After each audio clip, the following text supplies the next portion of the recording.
जय श्री राधे कृष्ण। आप सभी का हमारे YouTube चैनल पे बहुत बहुत स्वागत है। आइए सुनते हैं श्री दुर्गा सप्तशती 11वें अध्याय की कथा।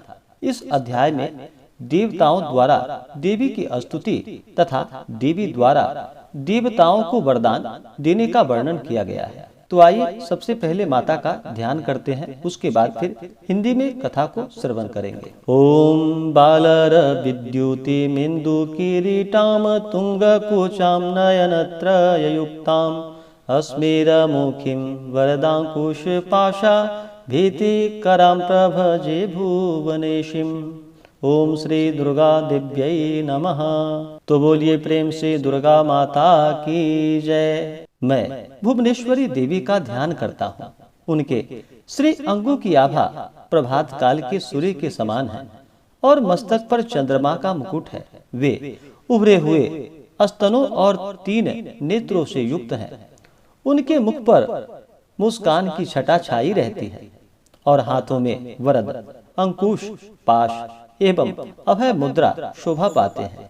ऋषि कहते हैं, देवी के द्वारा वहाँ महादैत्यपति शुंभ के मारे जाने पर इंद्र आदि देवता अग्नि को आगे करके उन कात्यायनी देवी की स्तुति करने लगे। उस समय अभिष्ट की प्राप्ति होने से उनके मुख कमल दमक उठे थे और उनके प्रकाश से दिशाएं भी जगमगा उठी थी। देवता बोले, शरणागत की पीड़ा दूर करने वाली देवी हम पर प्रसन्न हो।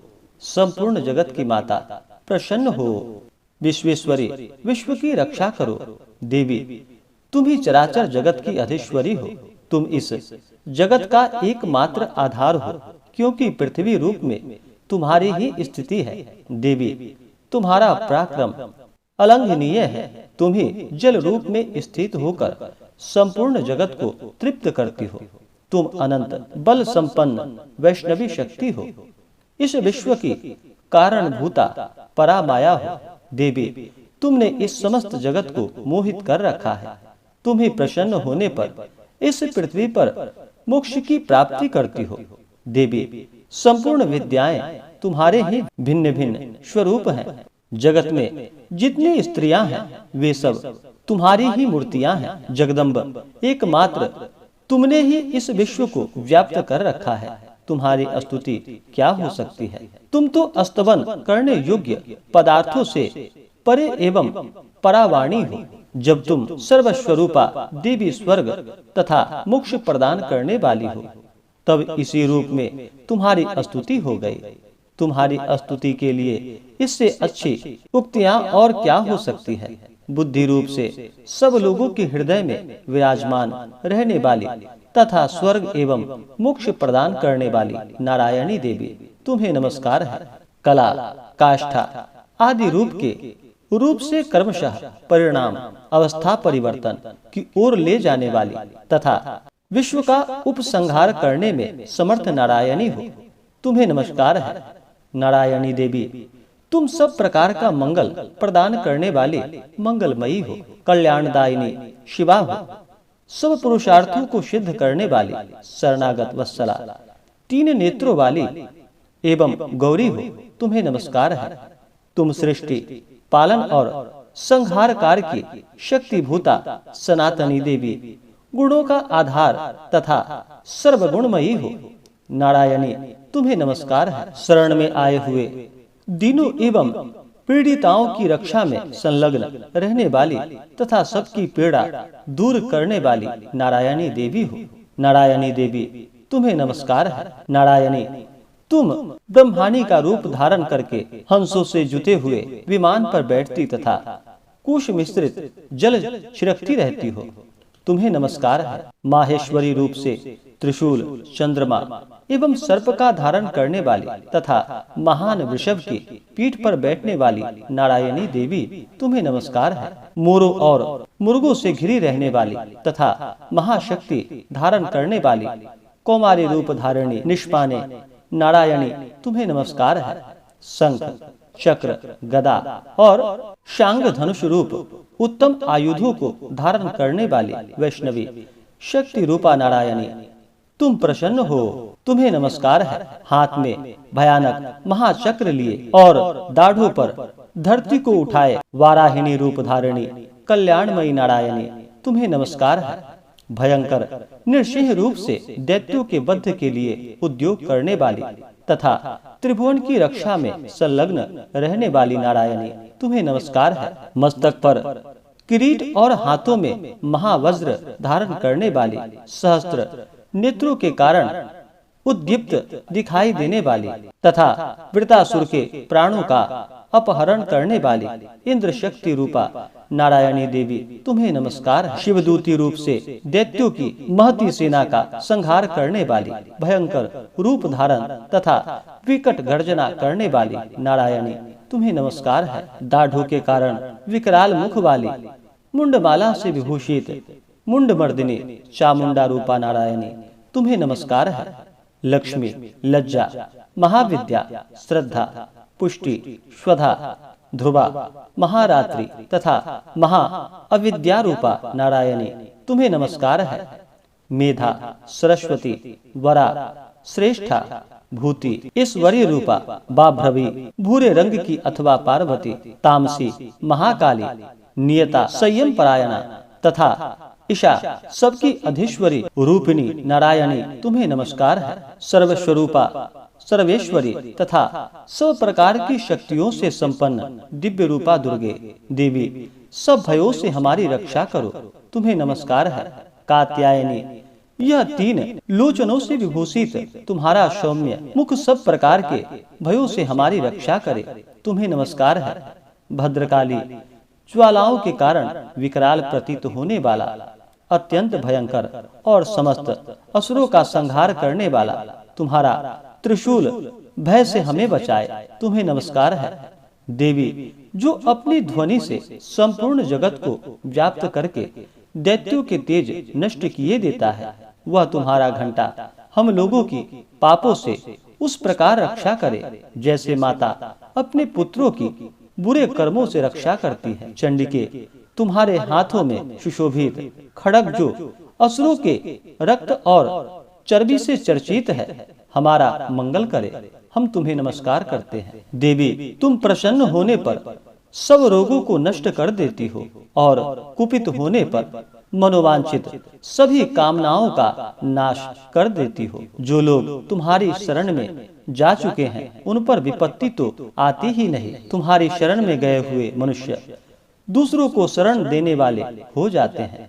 देवी अंबिके, तुमने अपने स्वरूप को अनेक भागों में विभक्त करके नाना प्रकार के रूपों से जो इस समय इन धर्मद्रोही महादैत्यों का संहार किया है, वह सब दूसरी कौन कर सकती थी। विद्याओं में ज्ञान को प्रकाशित करने वाले शास्त्रों में तथा आदि वाक्यों वेदों में तुम्हारे सिवा और किसका वर्णन है, तथा तुमको छोड़कर दूसरी कौन ऐसी शक्ति है जो इस विश्व को अज्ञानमय घोर अंधकार से परिपूर्ण ममता रूपी गड्ढे में निरंतर भटका रही हो।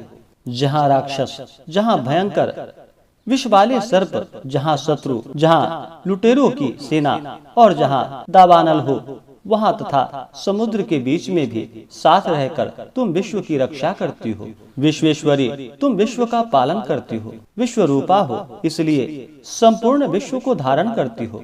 तुम भगवान विश्वनाथ की भी वंदनीय हो।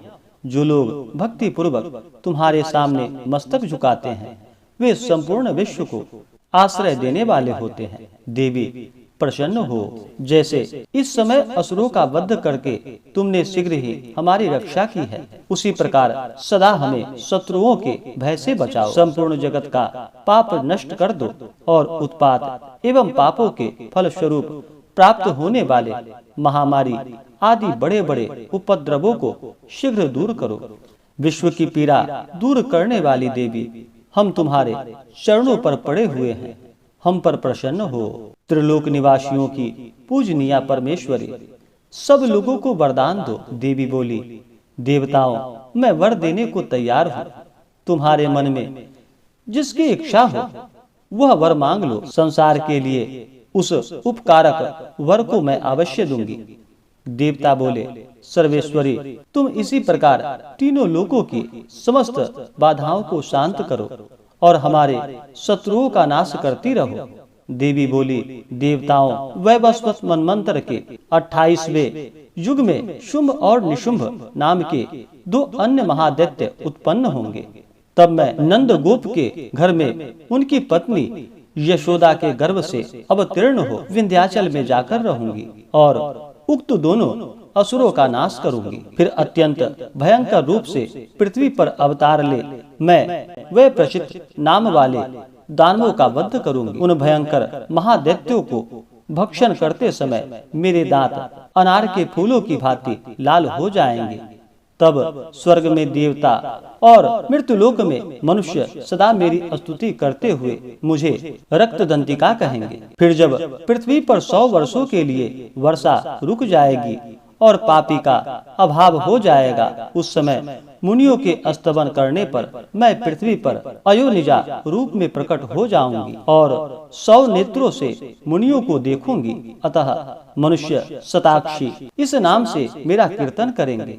देवताओं, उस समय मैं अपने शरीर से उत्पन्न हुए शाकों द्वारा समस्त संसार का भरण पोषण करूंगी। जब तक वर्षा नहीं होगी तब तक वे शाक ही सबके प्राणों की रक्षा करेंगे। ऐसा करने के कारण पृथ्वी पर शाकंभरी के नाम से मेरी ख्याति होगी। उसी अवतार में मैं दुर्गम नामक महादैत्य का वध भी करूंगी। इससे मेरा नाम दुर्गा देवी के रूप में प्रसिद्ध होगा। फिर मैं जब भीम रूप धारण करके मुनियों की रक्षा के लिए हिमालय पर रहने वाले राक्षसों का भक्षण करूंगी, उस समय सब मुनि भक्ति से नतमस्तक होकर मेरी स्तुति करेंगे। तब मेरा नाम भीमा देवी के रूप में विख्यात होगा। जब अरुण नामक दैत्य तीनों लोकों में भारी उपद्रव मचाएगा, तब मैं तीनों लोकों का हित करने के लिए 6 पैर वाले असंख्य भ्रमरों का रूप धारण करके उस महादैत्य का वध करूंगी। उस समय सब लोग भ्रामरी के नाम से चारों ओर मेरी स्तुति करेंगे। इस प्रकार जब जब संसार में दानवी बाधा उपस्थित होगी, तब तब अवतार लेकर मैं शत्रुओं का संहार करूंगी। इस प्रकार श्री मार्कंडेय पुराण में सावर्णिक मनमंत्र की कथा के अंतर्गत देवी महात्म्य में देवी स्तुति नामक 11वां अध्याय पूरा हुआ। तो बोलिए प्रेम से माता दुर्गा की जय, माता महाकाली, महालक्ष्मी, महासरस्वती माता की जय, चंडिका माता की जय, सर्वदेवी देवता की जय। इसी प्रकार से आगे के अध्याय को सुनने के लिए हमारे इस चैनल पे अगर आप नए हैं तो चैनल को लाल बटन दबा करके सब्सक्राइब करें, साथ में बेल आइकन घंटी को दबाएं ताकि मेरे वीडियो का नोटिफिकेशन आपको समय से मिलता रहे। वीडियो को लाइक करें, शेयर करें, सुखी रहें और स्वस्थ रहें। जय श्री राधे कृष्ण। धन्यवाद।